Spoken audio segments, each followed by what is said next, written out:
All of my life, I've always kept track of my creative ideas on index cards, usually 3x5 cards. My mom started me on that, and I carried it through when I was in the film industry. Well, these cards date back to sometime in the early 70s. At that point, I had a shoebox filled with these from one end to the other, like over 12 inches of these cards on various creative projects. But I found these standing there by themselves in one of the boxes that I am exploring of my 50 boxes of all my old stuff. And so I thought I'd just share this with you. Okay, so this one goes back to before I was married, and sometime between when I graduated from high school in 71 and when I got married in 76. So here's what I was working about. An architect has been studying, archaeologist has been studying hieroglyphics. It's working on a warp machine, some sort of a stone that allows them to travel from one part of the galaxy to another. When Jay and Para, whoever they are, arrive, I don't know, they're all numbered. I'm missing some. This is 39, goes to 43, and then all of them are complete after that. But apparently it's some sort of like a Stargate thing, but back in 1971 or to 76, somewhere in there.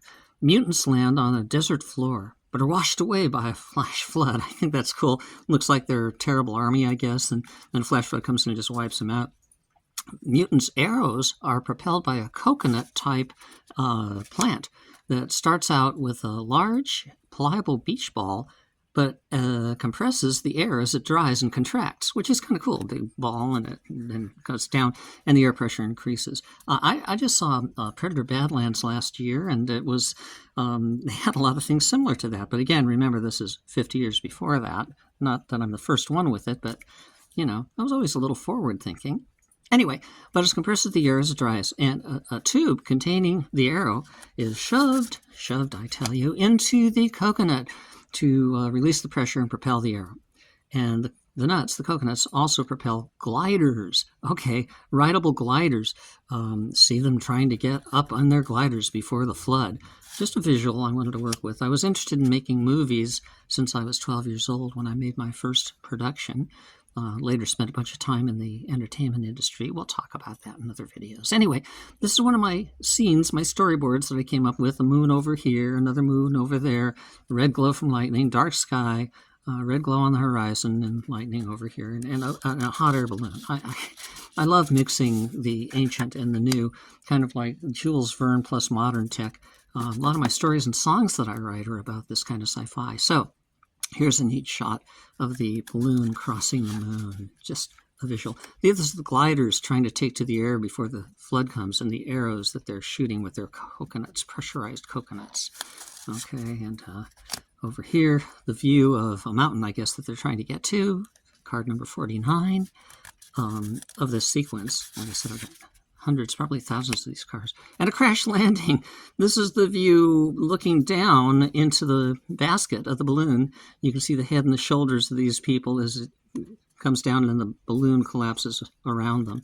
All the ropes and everything. Let's see what else we got here. Now that they're on the ground, here's the wall of water from the flood. Woohoo! Coming in.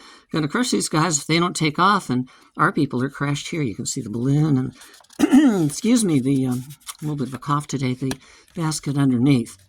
Hold on. Okay, you got that? I'm going to ask questions later. Okay, the Guardian. There's a Guardian character who sort of guides them through, always comes in at the right moment, gives them information and maybe a little help, but they're mostly on their own. The Guardian keeps popping up only on different worlds, popping up at different worlds to help and sometimes hinder them. They see him. They do see him, it says here. They never see him. They do see him. I changed my mind. He is in disguise each time. They never catch him. Okay. But he either helps or hinders them. Enter the warp. They go into the warp again, and they exit to a new land. A land where the cities are intact, but there's no life. WTF. They have to use unrusted artifacts they can find to cross the world in time to get to the other side, I guess, which is where the exit warp machine is. You come in one side of the globe and you have to go to the other side of the globe. Something about the force fields they use to transmit, and you have to be polar on one end and the other. Anyway, they use an old-type train thing which derails to their great dismay along the way. They also use hang gliders to cross a canyon or get off a cliff. Haven't made up my mind there. And old car-type vehicles on and off roads. and land on ice and travel on the ice floe. And the way they travel, I saw this earlier. I looked through this once and I said, I got to record this. They travel on ice boats. Now, I'm not sure exactly what they are, but you can imagine something with ice skating things on the bottom and powered by the wind, I guess, with sails. Okay, they must melt ice to get to the warp. They use a lens of ice to melt the ice. Now, that's funny because I saw a movie years later with Anthony Hopkins and Alec Baldwin, where they were being chased by a bear, and he suggested using it. Anthony Hopkins said, "Why don't you make fire out of ice?" And when he said, "Why don't you make fire out of ice?" he showed that you could make a lens just using your hands to fashion it.